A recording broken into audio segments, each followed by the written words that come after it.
तो चलिए इसमें हम जानते हैं कि अच्छी कुंडली या अच्छे योग की क्या पहचान है और ख़राब कुंडली या ख़राब योग की क्या पहचान है। तो सबसे पहले आप ये देखिए कि अगर किसी के भी चंद्र और मंगल, चंद्र प्लस मंगल,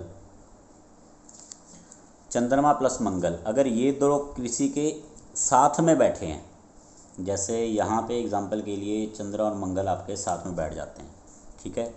चंद्र मंगल आपके यहाँ साथ में बैठ जाते हैं, चंद्र मंगल आपके साथ में बैठ जाते हैं, चंद्र मंगल आपके साथ में बैठ जाते हैं, ठीक है।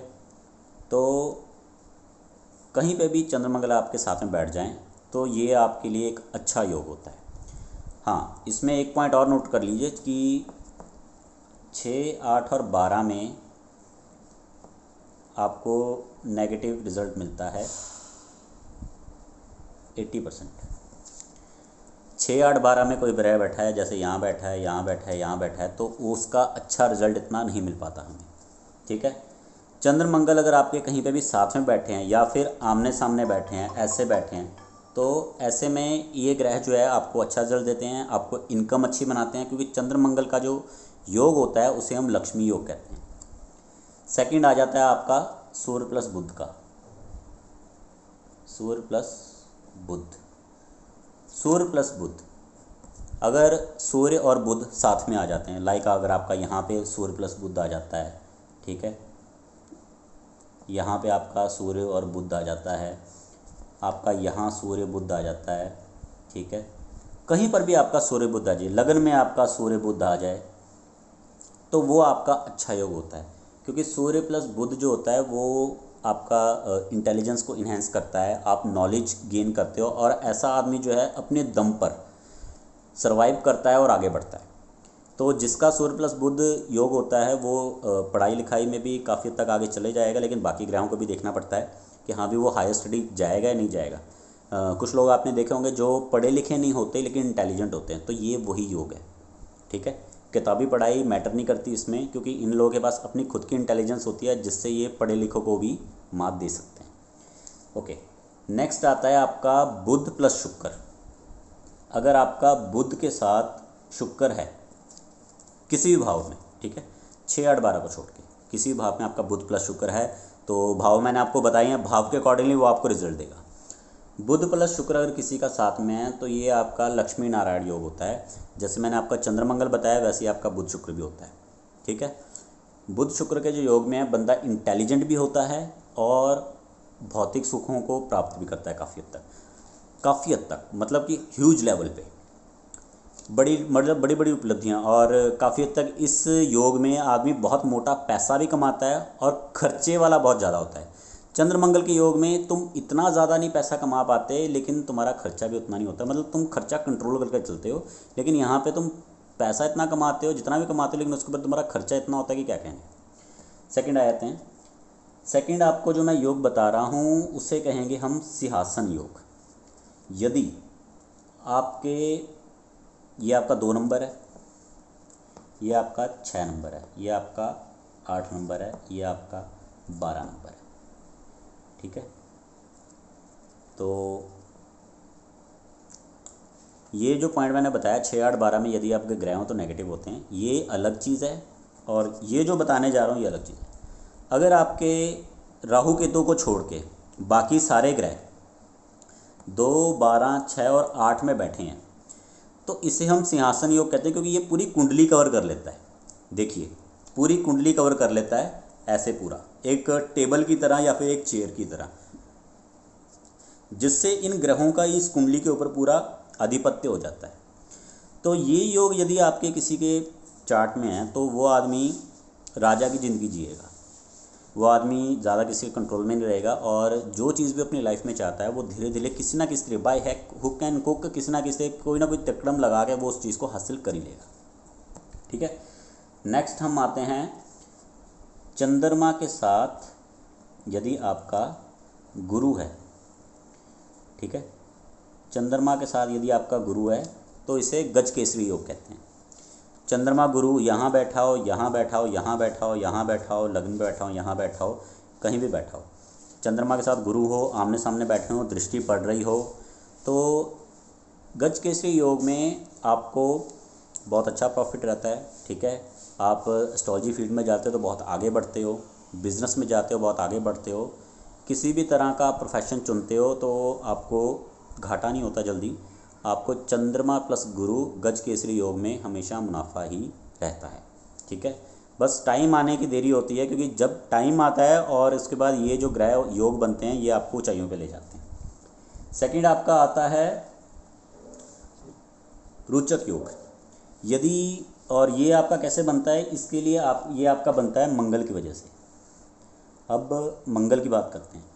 यदि मंगल आपका लग्न में है, या फिर 1 नंबर की राशि में आपका मंगल है, या 8 नंबर में आपका मंगल है, मतलब स्वयं राशि में, उच्च की राशि में, या फिर आपका यहाँ 10वें घर में आपका मंगल है। ठीक है, यहाँ आपका 1 में हो, आपका 8 में हो, 10 में हो, भाव नहीं बता रहा मैं, नंबरिंग बता रहा हूँ। ठीक है, या फिर आपका केंद्र में कहीं पर हो, तो ये जो आपका मंगल होता है इसे रोचक योग कहते हैं। ये आपको मकान दिलवाने में बहुत हेल्प करता है।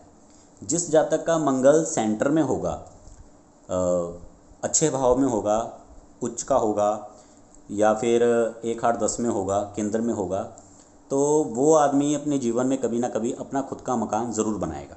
ठीक है, जिसे हम रोचक योग कहते हैं। अब बुध की बात करेंगे। बुध यदि अपनी स्वयं राशि में हो 3 और 6 में, ठीक है, तो जैसा कि मैंने आपको सिर्फ बताया है कि जो भी ग्रह अपनी उच्च राशि में होगा वो आपको अच्छे रिजल्ट देगा। तो बुध जिसका अपने 3 और 6 में होता है वो आदमी अपनी इंटेलिजेंस से आगे बढ़ता है। जैसे सेम जो सूर्य और बुध में कंसेप्ट है, सूर्य और बुध में सूर्य की हेल्प मिलती है, लेकिन बुध अगर अकेला है और अपनी उच्च राशि में है तो वो भी आपको काफ़ी हद तक इंटेलिजेंस क्रिएट करता है। वो आदमी अपने दम पे सब कुछ बना लेता है, उसको चिंता नहीं रहती कि मेरा कल को क्या होगा। सेकंड आपका आ जाता है मालवीय योग, जो कि आपका शुक्र की वजह से बनता है। यदि आपका शुक्र स्वयं राशि में, उच्च की राशि में, ठीक है, 2, 7, 12 पे है, 2, 7, 12 में अगर आपका शुक्र है और वो आपका केंद्र में होना चाहिए, यहाँ होना चाहिए, या फिर आपका धन भाव में होना चाहिए, यहाँ होना चाहिए, यहाँ होना चाहिए, यहाँ होना चाहिए, तो ऐसा जो व्यक्ति होता है वो अपने जीवन में काफ़ी ऐश्वर्य के साथ जीता है। उसे पैसे की तंगी नहीं होती, वो अपनी लाइफ में काफ़ी चीज़ें अचीव करता है और ऐशो आराम के साथ जीता है। मतलब ऐसे आदमी को कभी दरिद्रता की इतनी ज़्यादा फीलिंग नहीं होती। पैसा कहीं ना कहीं पहले से ही उसके पास रहता है, या फिर फादर की तरफ से होगा, मदर की तरफ से होगा, या कहीं ना कहीं मैटरनल पैटर्नल की तरफ से होगा। ठीक है, अब हम बात करते हैं गुरु की।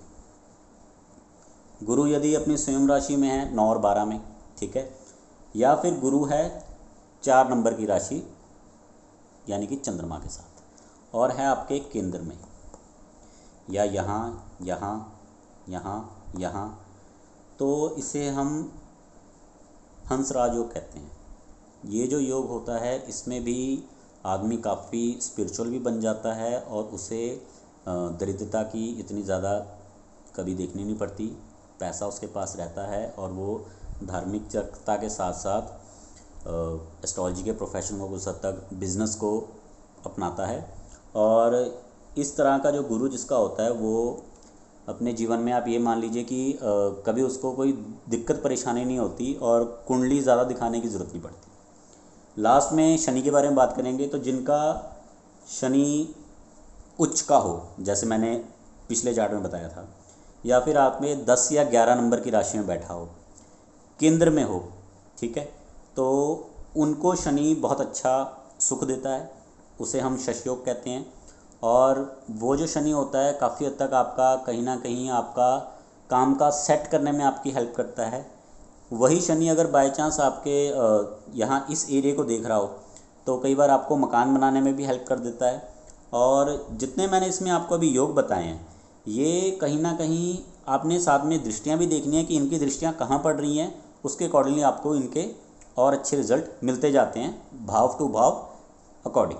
ठीक है, अब हम नेक्स्ट चार्ट पे यहाँ डिस्कस करेंगे कि नेगेटिव योग कौन कौन से होते हैं, मतलब कुंडली के दोष कौन कौन से होते हैं। तो 6, 8, 12 वाला कंसेप्ट सेम यहाँ भी लगेगा, ठीक है। अब इसमें आप देख लीजिए कि सबसे पहला पॉइंट जो मैं आपको बताना चाहूँगा वो ये है कि सूर्य के साथ जो भी ग्रह बैठा है, जैसे मैंने आपको ये सूर्य बुध बताया, अगर मान लीजिए सूर्य बुध यहाँ बैठा है, कहीं पर भी बैठा है, किसी भी एरिया में सूर्य बुध बैठा है, जैसे सूर्य और बुध बैठा है, तो आपको नोट क्या करना है, आपको नोट करनी है इनकी डिग्री, आपको इनकी डिग्री नोट करनी है, ठीक है। कि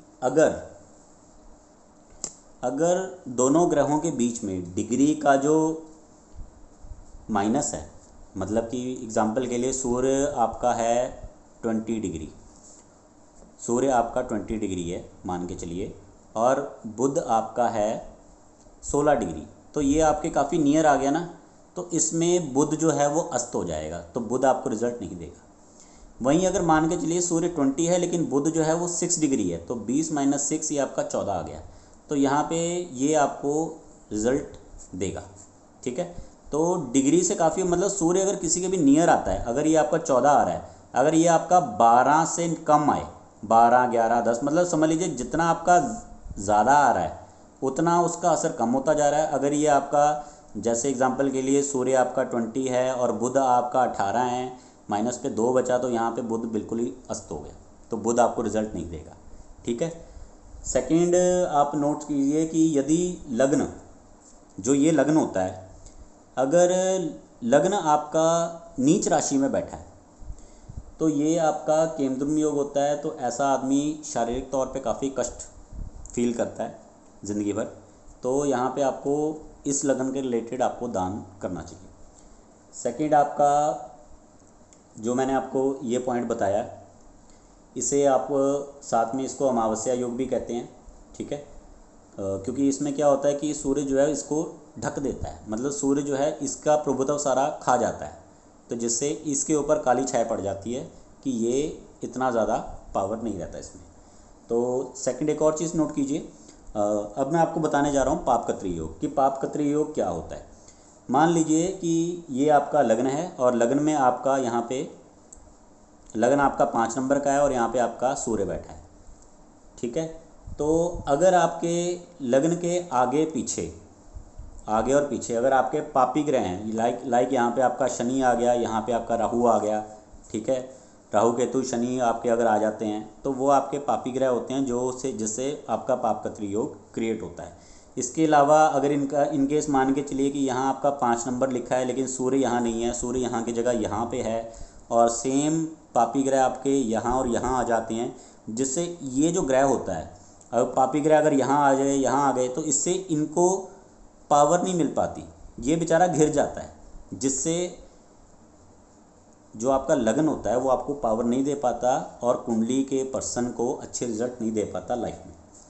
सेकंड आपका आता है अंगारक योग। अंगारक योग कैसे बनता है, जब राहु के साथ आपका मंगल इकट्ठा हो जाता है, राहु के साथ आपका मंगल इकट्ठा हो जाता है तो उसे आप अंगारक योग कहते हैं। जिन लोगों की कुंडली में ये योग बनता है वो लोग काफ़ी परेशान रहते हैं, फिजिकली भी काफ़ी दुखी रहते हैं, कामकाज के लिए बड़े टेंशन में रहते हैं और पैसा उनका कभी नहीं टिकता, और जब किसी भी चीज़ में किसी चीज़ को अचीव करने की कोशिश करते हैं तो हमेशा उनको कहीं ना कहीं से पछतावा होता है और कहीं ना कहीं उनको हार का मुंह देखना पड़ता है, क्योंकि राहु मंगल जहाँ पे इकट्ठे हो जाते हैं वहाँ पे हमेशा गड़बड़ी रहती है, ठीक है। अब सेम इसी को आप लगा लीजिए, यहाँ पे अभी मैंने मंगल प्लस राहु कहा था, अब हम कहेंगे राहु प्लस बुध, तो ये कहीं पर भी हो, राहु प्लस मंगल कहीं पे भी हो तो सेम यही चीज़ है, राहु प्लस बुध। ज़रूरी नहीं कि यहीं पे अगर 6, 8, 12 में योग बनते हैं तो ज़्यादा दिक्कत हो जाती है। अब राहु प्लस बुध अगर आ जाता है तो देखिए बुध है बुद्धि, और राहु जो है वो बुद्धि को हर लेता है, ठीक है। तो ऐसे में क्या है कि आप गलत डिसीजन लेते हैं, बुद्धि आपकी ख़राब हो जाती है, ठीक है। और ऑब्वियसली आगे मैं क्या बताऊं कि अगर बुद्धि ख़राब हो तो लाइफ में क्या क्या हो सकता है। सेकंड आप नोट कीजिए कि राहु के साथ अगर आपका गुरु साथ हो जाए, राहु के साथ अगर आपका गुरु साथ हो जाए, या फिर राहु के साथ आपका केतु साथ हो जाए, राहु गुरु या राहु केतु अगर आपने ध्यान किया होगा तो पिछली कुंडली में राहु केतु साथ में थे, जिससे राहु केतु नहीं, गुरु राहु के साथ या गुरु केतु के साथ, तो पिछली कुंडली में जैसा हमने इसमें देखा था कि आपका गुरु और केतु साथ में, जिस वजह से गुरु आपको रिजल्ट नहीं देगा, ठीक है। तो गुरु केतु जब गुरु या राहु जब साथ में होते हैं तो उसे हम कहते हैं गुरु चांडाल योग। गुरु चांडाल योग जब बनता है तो उसमें गुरु के रिजल्ट नहीं मिलते, हमें गुरु के लिए दान करना पड़ता है, उसकी रेमेडीज़ करनी पड़ती हैं ताकि हमें उसका बैड इफेक्ट ना मिले, क्योंकि उसकी वजह से कहीं ना कहीं हमारा लॉस होता रहता है लाइफ में। अब बात करेंगे शनि की। शनि ग्रह कहीं पर भी बैठा हो, जो योग मैं आपको बता रहा हूँ आपने साथ साथ में भाव भी देखने हैं कि वो किस भाव में बैठा है, क्योंकि देखिए किसी के यहाँ बैठ सकता है, किसी के यहाँ बैठ सकता है, किसी के कहीं पर भी बैठ सकता है। तो भाव के अकॉर्डिंगली आपने प्रेडिक्शन करनी है। भाव का मैंने आपको समझा दिया कैसे।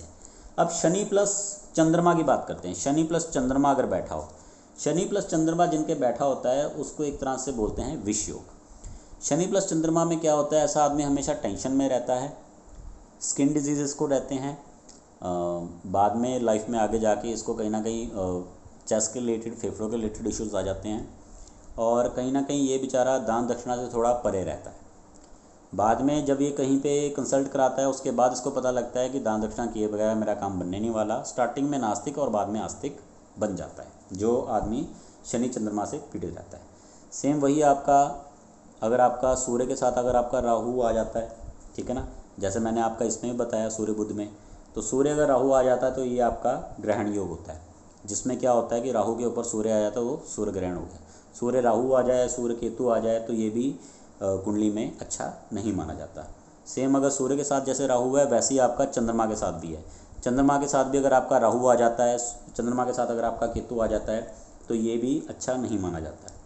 अगर शुक्र के साथ आपका राहु आ जाता है, शुक्र प्लस राहु, मान लीजिए यहाँ पे आपका शुक्र है और यहीं पे आपका राहु साथ में आ गया और केतु ऑब्वियसली यहीं पे होएगा, ठीक है, या फिर केतु इधर आ गया, राहु यहाँ बैठा है, तो शुक्र प्लस राहु जो होता है वो कहीं ना कहीं आपके अंदर क्रोध उत्पन्न करता है, प्रॉपर्टी के लिए झगड़ा डलवाता है, फैमिली में इश्यूज खड़े करवाता है, रिलेशनशिप में प्रॉब्लम देता है।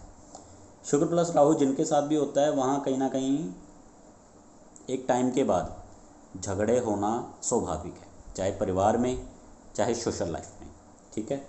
अब हम आगे लगन की ओर दोबारा चलते हैं। लगन में जो भी आपकी राशि है और जो आपकी राशि का मालिक है, राशि क्या है और मालिक क्या है ये मैं आपको बता चुका हूँ, आप चेक कर लीजिए। अगर वो आपका उसके ऊपर, उस लगन के राशि के ऊपर यदि आपकी पापी ग्रहों की दृष्टि पड़ रही है, जो आपके नेगेटिव दुश्मन वाले ग्रह होते हैं, ठीक है, अगर उसके ऊपर शनि की दृष्टि पड़ रही है, राहु केतु की दृष्टि पड़ रही है, ठीक है, तो ऐसे में या फिर मान के चलिए कि आपका ये 5 नंबर का लगन है और सूर्य जो आपका यहाँ बैठा है, मतलब कि 6, 8, 12 में बैठा है, या फिर अगर आपका ये 8 नंबर का लगन है तो मंगल आपका 6, 8, 12 में बैठा है, क्या अगर आपका ये 12 नंबर का लगन है और गुरु आपका 6, 8, 12 में बैठा है, या फिर गुरु को शनि और राहु देख रहे हैं, तो ऐसे में ये लगन दोष बनता है, जिससे आदमी जो है परेशान रहता है। जो मैंने पहले नंबर पे आपको बताया है, केंद्रुम योग और लगन दोष, ये दोनों में आपको सेम रिजल्ट मिलते हैं, ठीक है। अब सबसे इम्पॉर्टेंट चीज़ की बात करते हैं जो मोस्टली आप सभी लोग काफ़ी लोग अपनी कुंडलियों में नोटिस करते हैं, वो होता है कालसर्प दोष। अब देखिए कालसर्प दोष बनता कैसे है, एग्जाम्पल के लिए इस पर समझाता हूँ, थोड़ा क्लियर समझ आएगा।